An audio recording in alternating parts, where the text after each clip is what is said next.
Là, nous sommes actuellement dans un laboratoire d'expérimentation sur les feux de végétation.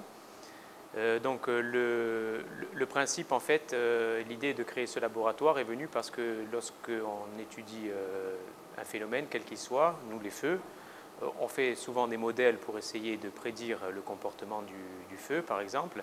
Et il faut comparer la modélisation, on va dire, les calculs que l'on fait, à des résultats, soit des résultats de la réalité, comme les feux de terrain, soit des résultats expérimentaux que l'on a en feu de laboratoire. Si on ne fait pas ça, on peut difficilement dire que le modèle que l'on a créé en fait, est valable. Alors pour les feux de terrain, il y a certains paramètres qu'on arrive à mesurer, et puis il y en a d'autres qu'il est impossible de mesurer.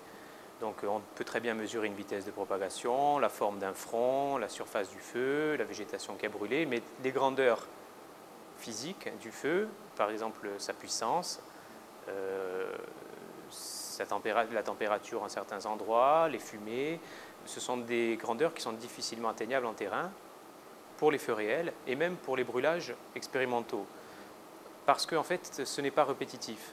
Donc on a du mal à refaire 2 fois la même chose en terrain à cause du vent, de la pente, de la végétation. Donc on se met sur des expériences de labo ici, où on maîtrise toutes ces conditions. Donc on maîtrise la végétation que l'on met. On a vu tout à l'heure une charge de 600 grammes par mètre carré qui est représentative des litières de pin maritime. On maîtrise la pente que l'on fixe avec le banc. Et puis on maîtrise aussi l'allumage que l'on peut faire en ligne ou ponctuel.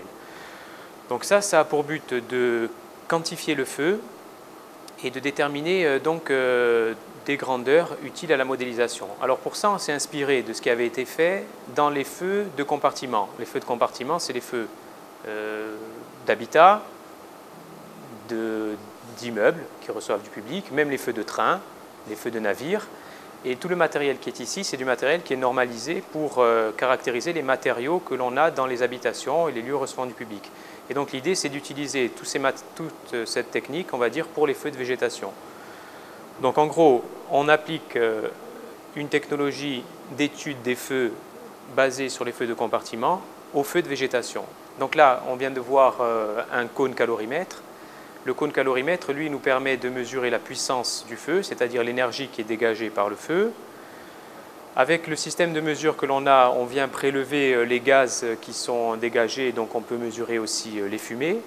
Et puis on a vu aussi d'autres capteurs qui étaient placés en bout de banc qui permettent de mesurer le rayonnement qui est émis par le feu. Donc en gros, on quantifie le feu, c'est-à-dire on mesure sa puissance, un peu comme on mesurait la puissance d'une voiture, et on mesure aussi les effets de ce feu sur des cibles potentielles, des êtres humains ou des habitations qui seraient positionnées face à lui.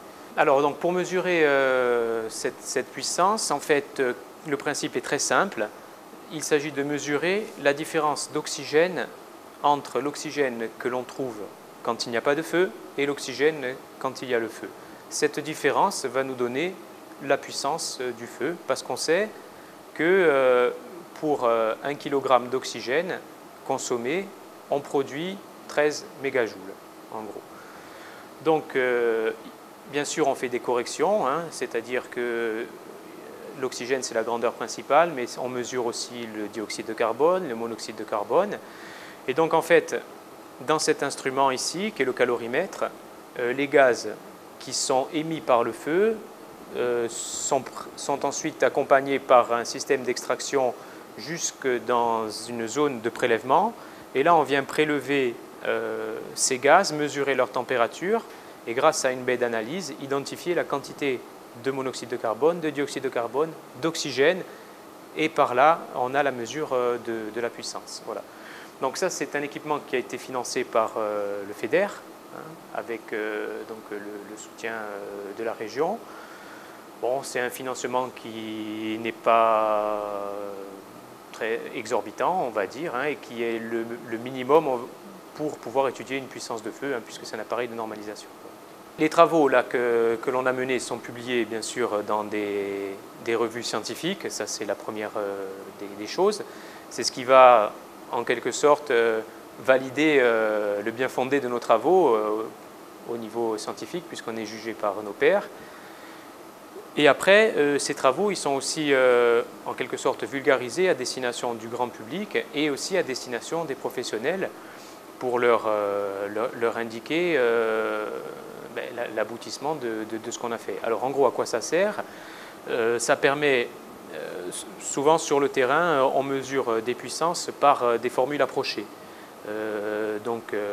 Avec un instrument comme le calorimètre, on mesure des puissances de manière très fine, avec des formules fondamentales qui sont, je dirais, validées d'un point de vue théorique. Et cet instrument, il nous permet de dire si les formules empiriques qui sont utilisées sur le terrain sont valables ou non.